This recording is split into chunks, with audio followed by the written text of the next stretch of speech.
ஆயிரத்துக்கணக்கான ஆண்டுகளுக்கு முன்னாடியிலிருந்து இந்த தியானம் என்பது நிறைய ஆன்மீக விஞ்ஞானிகள் எல்லாமே நமக்கு சொல்லியிருக்காங்க. உலகம் முழுவதும் நிறைய பேர் ஆராய்ச்சி பண்ணியிருக்காங்க. அவங்கள சில பேர் நம்ம தெரிஞ்சுக்கணும் அப்படின்னா,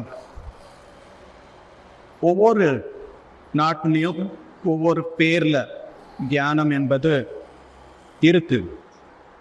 நம்ம இந்திய நாட்டில் தியானம் அப்படின்னு சொல்லுவாங்க மெடிடேஷனுக்கு.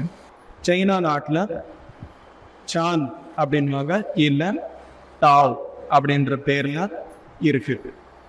யாரெல்லாம் தியானம் பண்ணுவாங்களோ அங்கே அந்த ஆராய்ச்சி, அந்த சமூகம், அந்த சங்கம் பேர் தான் டாவோயிசம் அப்படின்னு சொல்லி சைனாவில் ஒரு பாப்புலாரிட்டி இருக்குது.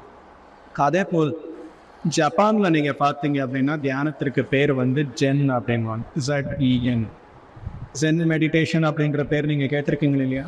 ஜென் அப்படின்னாலே மெடிடேஷன். ஜென் மாஸ்டர் அப்படின்வாங்க. மெடிடேஷன் மாஸ்டர் அப்படின்னு சொல்கிறது தானே நம்ம இங்கே இந்திய நாட்டில். அந்த மாதிரி ஜென் மாஸ்டர் அப்படின்னா இந்த தியானத்தில் யார் நிறைய ஆராய்ச்சி பண்ணி உயர்ந்த நிலையில் இருக்காங்களோ அவங்க ஜென் மாஸ்டர் அப்படின்னு சொல்லுவாங்க. அதே போல் இந்த தியான சாஸ்திரம் அப்படின்னு, தியான அறிவியல் அப்படின்னு சொல்லுவோம், சயின்ஸ் ஆஃப் மெடிடேஷன் அப்படின்னு சொல்லுவோம். அதே மாதிரி ஜப்பானில் ஜோசன் அப்படின்வாங்க. சயின்ஸ் ஆஃப் மெடிடேஷனுக்கு ஜோசன் அப்படின்னு சொல்லுவாங்க. அதே மாதிரி டிபெட் இருக்கு. அங்கே போனீங்க அப்படின்னா சாம்டன் அப்படின்வாங்க. சாம்டன் அப்படின்னு என்னன்னா நம்முடைய மைண்டுக்கு காம் டவுன் பண்ணுறது, எண்ணங்கள் இருக்கிற நிலை செல்வது தான் சாம்டன் அப்படின்வாங்க. கொரியாவில் சியோன் அப்படின்வாங்க. தியானத்திற்கு பேர் சியோன். அதுக்கப்புறம் கிரீக் நாட்டில் அவங்க ஸ்டாய்சிசம் அப்படின்றாங்க. ஒவ்வொரு நாட்டில் ஒரு பேர். தாய்லாந்து, சவுத் ஈஸ்ட் ஏஷியா, இந்த நாட்டில் எல்லாமே சமாதி அப்படின்வாங்க. சமாதி அப்படின்னு என்ன? மைண்டு ஜீரோ பண்ணி எண்ணங்கள் இருக்கிற நிலையில் நீங்கள் அப்படியே மணிக்கணக்கில் உட்கார்ந்து உங்களுக்கு என்னென்ன கேள்விகள் இருக்கோ அந்த கேள்விகள் எல்லாமே அந்த சமாதி நிலையில் நீங்கள் வர வைக்கிறீங்க. யாருமே வெளியில் இருக்கிறவங்கன்னு நீங்கள் கேட்க மாட்டீங்க.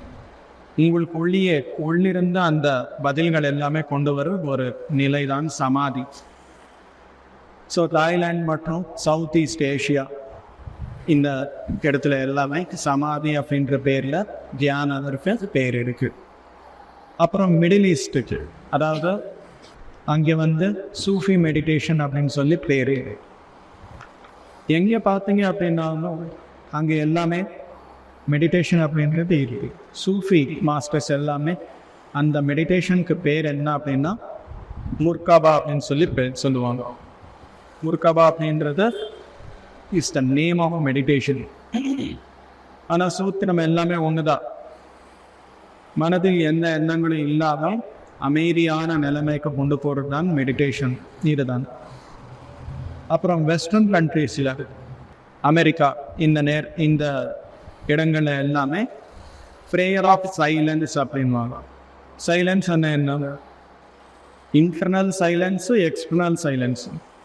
வெளியும் அமைதி, ஒளியும் அமைதி.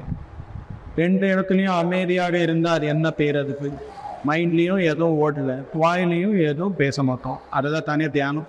ப்ரேயர் ஆஃப் சைலன்ஸ் அப்படின்னு சொல்லுவாங்க மாஸ்டர்ஸ். இந்த மாதிரி வெறும் வார்த்தை, அதாவது இந்திய நாட்டில் மட்டுமே கிடையாது, உலகம் முழுவதும் வகை வகையான பேரில் வகை வகையான கலாச்சாரங்கள் இருந்தால் தியானம் என்பது நிறைய பேருக்கு எல்லாருக்குமே தெரியும், ஆனால் கடைப்பிடிக்கவில்லை.